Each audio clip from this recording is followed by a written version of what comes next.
2013 সালের 29 ডিসেম্বর ঢাকার গুলশানের ফিরোজা ভবনের সামনে আড়াআড়ি করে রাখা সারি সারি বালুর ট্রাক। অবরুদ্ধ অবস্থা ভাঙতে তৎকালীন বিরোধী দলীয় নেত্রী এবং 3 বারের সাবেক প্রধানমন্ত্রী বেগম খালেদা জিয়া যখন গাড়ি নিয়ে বের হওয়ার চেষ্টা করছিলেন, তখন প্রোটোকলের সমস্ত নিয়ম ভেঙে এক অসভ্য দম্ভ নিয়ে ওনার গাড়ির সামনে সরাসরি পথ আটকে দাঁড়িয়েছিলেন এক নারী পুলিশ কর্মকর্তা। বেগম জিয়াকে তুচ্ছ-তাচ্ছিল্য করা, চরম অপমান এবং অপদস্থ করার এক সুনির্দিষ্ট অ্যাসাইনমেন্ট নিয়ে তাকে সেখানে পাঠিয়েছিলেন তৎকালীন প্রধানমন্ত্রী স্বয়ং শেখ হাসিনা। ক্ষমতার সেই চড়া গরমে বিরক্ত ও ক্ষুব্ধ বেগম খালেদা জিয়া সেদিন ওই কর্মকর্তাদের উদ্দেশ্যে তীব্র ক্ষোভ প্রকাশ করে সেই ঐতিহাসিক বাক্যটি উচ্চারণ করেছিলেন, দেশ কোথায়, গোপালই গোপালগঞ্জের নামই বদলে যাবে। সেদিনের সেই কুখ্যাত ঘটনার অন্যতম মূল হোতা আর কেউ নন, বাংলাদেশ পুলিশের অন্যতম বিতর্কিত ও আলোচিত উচ্চপদস্থ কর্মকর্তা আয়েশা সিদ্দিকা। শেখ হাসিনার কতটা অন্ধ অনুগত আর প্রিয় হলে তার নিজের জেলা গোপালগঞ্জের এসপি হওয়া যায় তা আর বলার অপেক্ষা রাখে না।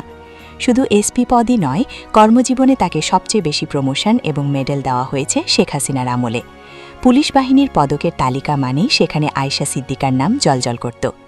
এমনকি 2021 সালে বাংলাদেশের স্বাধীনতার 50 বছর পূর্তিতে ভারতের প্রধানমন্ত্রী নরেন্দ্র মোদী যখন গোপালগঞ্জের ওরাকান্দি ঠাকুর বাড়িতে মতুয়া সম্প্রদায়ের তীর্থস্থান সফরে আসেন, তখন মোদী বিরোধী আন্দোলনে যখন সারা দেশে অসংখ্য মানুষ শহীদ হচ্ছিলেন, তখন মোদীর চারপাশে এক দুর্ভেদ্য এবং নিশ্ছিদ্র নিরাপত্তা বেষ্টনী তৈরির মূল গুরুদায়িত্ব দেওয়া হয়েছিল এই আয়েশা সিদ্দিকাকে। আইনি এবং প্রথাগত চেইন অফ কমান্ড ভেঙে তৎকালীন ফ্যাসিস্ট সরকার ক্ষমতায় থাকলে এই নারী পুলিশই হতেন পরবর্তী আইজিপি। কিন্তু ক্ষমতার অহংকার যে কত দ্রুত ধুলে মিশে যায়, 2026 সালের এই জুলাই মাসে এসে তার চাক্ষুষ প্রমাণ মিলছে। আয়েশা সিদ্দিকার এই অবিশ্বাস্য উত্থানের পেছনে শুধু শেখ হাসিনার আশীর্বাদই ছিল না, ছিল দুবাইয়ে গ্রেফতার হওয়া সাবেক কুখ্যাত আইজিপি বেনজির আহমেদের সাথে এক গভীর এবং অন্ধকার সখ্যতা। বেনজির যখন ঢাকা মেট্রোপলিটন পুলিশ তথা ডিএমপির ক্ষমতাধর কমিশনার, এই নারী তখন ছিলেন গুলশান জোনের এডিসি। পরবর্তীতে প্রমোশন পেয়ে অ্যাডিশনাল এসপি হিসেবে ডিএমপিতে পোস্টিং হলে বেনজির নিজের স্বার্থে তাকে আবারও গুলশানের এডিসি করে নিয়ে আসেন। এরপর বেনজির আহমেদ যখন পুলিশের আইজিপি হলেন, তখন ওনারই সরাসরি সুপারিশে আয়েশা সিদ্দিকাকে বানানো হয় গোপালগঞ্জের এসপি। গোপালগঞ্জে বেনজির আহমেদের হাজার হাজার কোটি টাকার অবৈধ সম্পদের পাহাড় এবং সাবানা ইকো রিসর্ট করে তোলার নেপথ্যের মূল কারিগর এবং জমি দখলদার ছিলেন এই আয়েশা সিদ্দিকা। বেনজিরের লোকজন যখন আকাশ জুড়ে ড্রোন উড়িয়ে সাধারণ গরিব মানুষের ভালো ভালো জমি চিহ্নিত করত, আয়েশা তখন পুলিশি ক্ষমতার দাপট দেখিয়ে সাধারণ মানুষকে ভয়ভীতি প্রদর্শন করে সেই জমিগুলো জোরপূর্বক দখল করে বেনজিরের নামে লিখে নিতেন। বেনজিরের সেই সাভানা রিসর্টকে পাহারা দিতে এবং সাধারণ মানুষের জমি দখল করে রাখতে আয়েশা সিদ্দিকা সেখানে একটি স্থায়ী পুলিশ ফাঁড়ি স্থাপন করেছিলেন। শুধু তাই নয়, জমি দখলের কাজে নিয়োজিত প্রতিদিন 3 বেলা 50 জন ভাড়াটে লাঠিয়ালের রাজকীয় খাবারের বন্দোবস্ত করা হতো সরাসরি গোপালগঞ্জ পুলিশ লাইন্সের সরকারি বাজেট এবং মেস থেকে। নানান সাজানো জঙ্গি নাটক এবং ভুয়া এনকাউন্টারের মূল হোতা হিসেবেও আয়েশা সিদ্দিকার বিরুদ্ধে দীর্ঘদিন ধরে নানামুখী গুঞ্জন ও তদন্তের ফাইল বন্ধ ছিল। ক্ষমতার মোহে অন্ধ এই নারী কর্মকর্তা ভাবতেন বেনজির আহমেদ আর হাসিনার এই সাম্রাজ্য কখনো কোনোদিন শেষ হবে না। কিন্তু 2024 সালের 5ই আগস্টের ছাত্র জনতার মহাবিপ্লব এক রাতের মধ্যেই সেই অহংকারের প্রাসাদ ধুলে মিশিয়ে দিল। 2024 সালের পট পরিবর্তনের পর দেশের নতুন সরকারের প্রধানমন্ত্রী তারেক রহমান স্বৈরাচারের এই দোসরদের বিরুদ্ধে এক ঐতিহাসিক এবং কঠোর অবস্থান নিয়েছেন।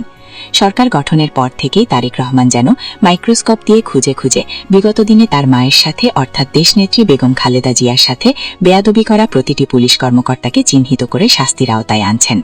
সম্প্রতি স্বরাষ্ট্র মন্ত্রণালয়ের এক বিশেষ প্রজ্ঞাপনে ডিআইজি এবং অতিরিক্ত ডিআইজি সহ 33 জন ঊর্ধ্বতন পুলিশ কর্মকর্তাকে জনস্বার্থে একযোগে বাধ্যতামূলক অবসরে পাঠানো হয়েছে। 2014 সালে রাতের ভোটের আয়োজন এবং 2013 সালে ফিরোজায় বেগম জিয়াকে অবরুদ্ধ করার অপরাধে পুলিশ সুপার শামসুন নাহার সহ অনেকেই এই তালিকায় আছেন। উল্লেখ করা প্রয়োজন, এই কর্মসূচিতে অর্থাৎ 2013 সালের 29 ডিসেম্বর বাংলাদেশে একজন মাত্র শহীদ হয়েছিলেন। তিনি ছিলেন ছাত্র শিবিরের একজন ওয়ার্ড সভাপতি। কিন্তু সাধারণ মানুষ এবং তৃণমূলের দাবি, সে সময় নারী পুলিশের মধ্যে শামসুন নাহারের থেকেও বেশি বেয়াদবি আর বেআইনি ধৃষ্টতা দেখিয়েছিলেন এই আয়েশা সিদ্দিকা। বরখাস্ত হওয়ার পূর্বে আয়েশা রাজশাহী রেঞ্জ ডিআইজি অফিসে অতিরিক্ত ডিআইজি হিসেবে সংযুক্ত ছিলেন, কিন্তু 2024 সালের 5 আগস্টের পর থেকেই তিনি কর্মক্ষেত্রে সম্পূর্ণ অনুপস্থিত এবং পলাতক। আয়েশা সিদ্দিকার এই পতনের গল্পের সমান্তরালে তার পরম গুরু এবং গডফাদার বেনজির আহমেদের শেষ পরিণতি আজ আরও বেশি ভয়ঙ্কর এবং রোমাঞ্চকর। 2024 সালের 4 মে দুদকের অনুসন্ধান শুরুর ঠিক আগ মুহূর্তে সপরিবারে দেশ ছেড়ে পালিয়ে যান সাবেক আইজিপি বেনজির আহমেদ। তখন অভিযোগ উঠেছিল তৎকালীন আওয়ামী লীগ সরকারের উচ্চ পর্যায়ের গ্রিন সিগন্যাল পেয়েই তিনি বিমানবন্দর দিয়ে নির্বিঘ্ন পালিয়ে যান। দেশ ছাড়ার ঠিক আগের মুহূর্তে বাংলাদেশ ফাইন্যান্সিয়াল ইন্টেলিজেন্স ইউনিটের চোখ ফাঁকি দিয়ে ব্যাংক থেকে কোটি কোটি নগদ টাকাও তুলেছিল এই পরিবার। তখন গণমাধ্যমে ছড়িয়ে পড়া একটি সংবেদনশীল সিসিটিভি ফুটেজের বরাতে জানা যায়, 4 মে হযরত শাহজালাল আন্তর্জাতিক বিমানবন্দর থেকে সিঙ্গাপুর এয়ারলাইন্সের একটি ফ্লাইটে যখন বেনজির উঠছিলেন, তখন তার ঠিক পেছনে ছায়ার মতো দাঁড়িয়ে তাকে প্রোটোকল দিচ্ছিলেন এক রহস্যময়ী নারী পুলিশ কর্মকর্তা। রাজনৈতিক মহলে তীব্র গুঞ্জন, বেনজিরকে দেশ থেকে নিরাপদে পার করে দেওয়া সেই নেপথ্যের ছায়াটি আর কেউ নন, খোদ এই আয়েশা সিদ্দিকা। অবসর নেওয়ার পরেও বেনজির আহমেদকে স্বরাষ্ট্র মন্ত্রণালয়ের বিজ্ঞপ্তির মাধ্যমে সাদা পোশাকের 6 জন পুলিশ, 2 জন সশস্ত্র বডিগার্ড এবং বাসার সামনে 3 জন পাহারাদারের রাজকীয় প্রোটোকল দেওয়া হয়েছিল। কিন্তু পাপের ঘড়া যখন পূর্ণ হয় তখন কোনো বডিগার্ডই আর কাজে আসে না। গত 14 জুন 2026 তারিখে আন্তর্জাতিক অর্থ পাচার, জালিয়াতি এবং শত শত কোটি টাকার দুর্নীতি সুনির্দিষ্ট অভিযোগে সংযুক্ত আরব আমিরাতের দুবাই পুলিশের হাতে গ্রেফতার হন কুখ্যাত বেনজির আহমেদ। তবে ওদিকে গডফাদার বেনজির আহমেদ দুবাইয়ের কারাগারে বন্দী হলেও তার প্রধান সহযোগী এবং বান্ধবী আয়েশা সিদ্দিকার এখনো কোনো হদিস মিলছে না। তিনি কি দেশের ভেতরেই কোনো গোপন বাংকারের ছদ্মবেশে লুকিয়ে আছেন, নাকি বেনজিরের মতোই কোনো ভুয়া পাসপোর্ট ব্যবহার করে সীমান্ত পেরিয়ে ওপারে বা মধ্যপ্রাচ্যে পালিয়ে গেছেন? তা নিয়ে গোয়েন্দা সংস্থাগুলো এখন চিরুনি অভিযান চালাচ্ছে। দেশের কোটি কোটি মজলুম মানুষের আজ একটাই জোর দাবি যে কুখ্যাত নারী পুলিশ পর্দাতাদের টাকায় অস্ত্র আর ইউনিফর্ম পরে দেশের সাবেক প্রধানমন্ত্রী বেগম খালেদা জিয়ার সাথে বেয়াদবি করার ধৃষ্টতা দেখিয়েছিল। যে আয়েশা সিদ্দিকাকে লাঠিয়ার লেলিয়ে দিয়ে গরিবের জমি দখল করে বেনজিরের প্রমোদ কানন বানিয়েছিল, তাকে কোনোভাবেই ছাড় দেওয়া যাবে না। তারেক রহমানের কড়া নির্দেশে আয়েশা সিদ্দিকার সমস্ত ব্যাংক অ্যাকাউন্ট ইতিমধ্যেই ফ্রিজ করা হয়েছে এবং তার নামে থাকা ফ্ল্যাট এবং বেনামে থাকা সম্পত্তি ক্রোক করার প্রক্রিয়া শেষ পর্যায়ে। খুব শীঘ্রই তার বিরুদ্ধে ইন্টারপোলের মাধ্যমে রেড নোটিশ জারি করার প্রস্তুতি নিচ্ছে স্বরাষ্ট্র মন্ত্রণালয় শৃঙ্খলা বাহিনী। কুখ্যাত বেনজিরের পাশাপাশি তার এই বান্ধবী এবং ক্রাইম পার্টনার আয়েশা সিদ্দিকাকে টেনে হিচড়ে আদালতের কাঠগড়ায় দাঁড়িয়ে জেলের অন্ধকার প্রকোষ্ঠে পাঠানোই হবে নতুন বাংলাদেশের আইনের শাসন এবং প্রকৃত ইনসাফ কায়েমের মূল ক্লাইম্যাক্স। তো স্যার, পুরো বিষয়টিকে আপনি কিভাবে দেখছেন? আয়েশা সিদ্দিকার কি গ্রেফতার হওয়া উচিত নাকি উচিত নয়? আপনার মন্তব্য আমাদের জন্য খুবই গুরুত্বপূর্ণ, তাই কমেন্ট করে জানাবেন।